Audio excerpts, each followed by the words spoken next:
Assalamualaikum warahmatullahi wabarakatuh. Kami dari kelompok 6 ingin mempresentasikan tentang studi kelayakan apotek.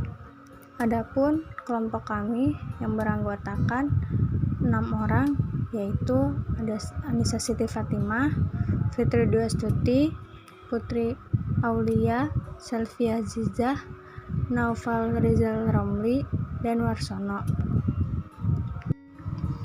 Adapun visi dan misi usaha, yaitu visinya yang pertama menjadikan apotek modern yang berbasis pelayanan kesehatan kepada masyarakat, selalu berusaha memberikan solusi ramah namun harganya tetap terjangkau sehingga pelayanan yang prima bisa dirasakan oleh seluruh lapisan masyarakat tanpa membedakan status sosial. Misinya itu ada 5, yaitu yang pertama melakukan konseling yang baik kepada pasien, yang kedua menyediakan obat-obatan dengan kualitas baik, yang ketiga memberikan pelayanan kesehatan yang optimal, yang keempat memberikan pelayanan dengan penuh semangat dan antusiasme yang tinggi sehingga pelanggan merasa dihargai dan puas terhadap pelayanan kami. Yang kelima itu ada senantiasa membangun kemitraan yang baik. Adapun tujuan usaha, yaitu tujuannya dari pendirian usaha apotek ini yaitu untuk memperluas akses obat terjamin kepada masyarakat. Lalu yang bertujuan untuk menertibkan peredaran obat-obatan yang palsu atau ilegal serta memberikan kesempatan kepada apoteker untuk memberikan pelayanan kefarmasian. Selanjutnya ada definisi apotek. Apotek menurut Peraturan Menteri Kesehatan Nomor 35 Tahun 2014 adalah sarana pelayanan kefarmasian tempat dilakukan praktek kefarmasian oleh apoteker. Selanjutnya ada persyaratan apotek, yaitu menurut Kemenkes RI Nomor 1332 Tahun 2002. Yang pertama, untuk mendapatkan izin apotek, apoteker yang telah memenuhi persyaratan harus siap dengan tempat, perlengkapan, dan perbekalan farmasi lainnya. Yang kedua yaitu sarana apotek dapat didirikan pada lokasi yang sama dengan pelayanan komoditi yang lain di luar sediaan farmasi.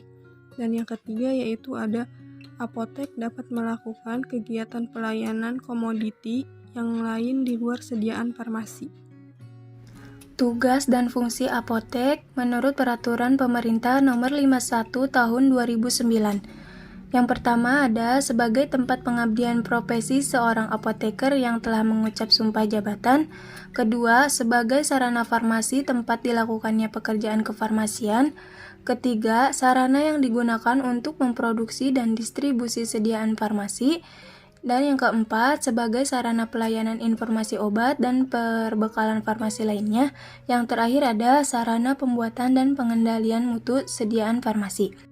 Kemudian ada saran dan prasarana apotek menurut Peraturan Menteri Kesehatan Nomor 9 Tahun 2017. Yang pertama ada saran. Terdapat pada pasal 7, yaitu bangunan apotek paling sedikit memiliki sarana ruang yang berfungsi sebagai penerimaan resep, pelayanan resep dan peracikan, penyerahan sediaan farmasi dan alat kesehatan, konseling, penyimpanan sediaan farmasi dan alat kesehatan, dan arsip. Kemudian ada prasarana terdapat pada pasal 8, yaitu prasarana apotek paling sedikit terdiri atas instalasi air bersih, instalasi listrik, sistem tata udara, dan sistem proteksi kebakaran. Selanjutnya ada definisi apoteker. Apoteker pengelola apotek adalah apoteker yang telah diberi surat izin apotek. Apoteker adalah sarjana farmasi yang telah lulus sebagai apoteker dan telah mengucapkan sumpah jabatan apoteker. Dan selanjutnya ada apoteker pengelola apotek harus memenuhi persyaratan yang sudah ditentukan. Yang pertama, persyaratan administrasi. Yang kedua, menggunakan atribut praktik antara lain baju praktik tanda mengenal. Dan yang ketiga, wajib mengikuti pendidikan berkelanjutan dan mampu memberikan pelatihan yang berkesinambungan. Dan yang keempat, ada apoteker mampu mengidentifikasi kebutuhan akan pengembangan diri, baik melalui pelatihan, seminar, workshop, pendidikan berkelanjutan, atau mandiri. Dan yang kelima, harus memahami dan melaksanakan serta patuh terhadap peraturan perundang-undangan Sumpah Apoteker standar profesi yang berlaku.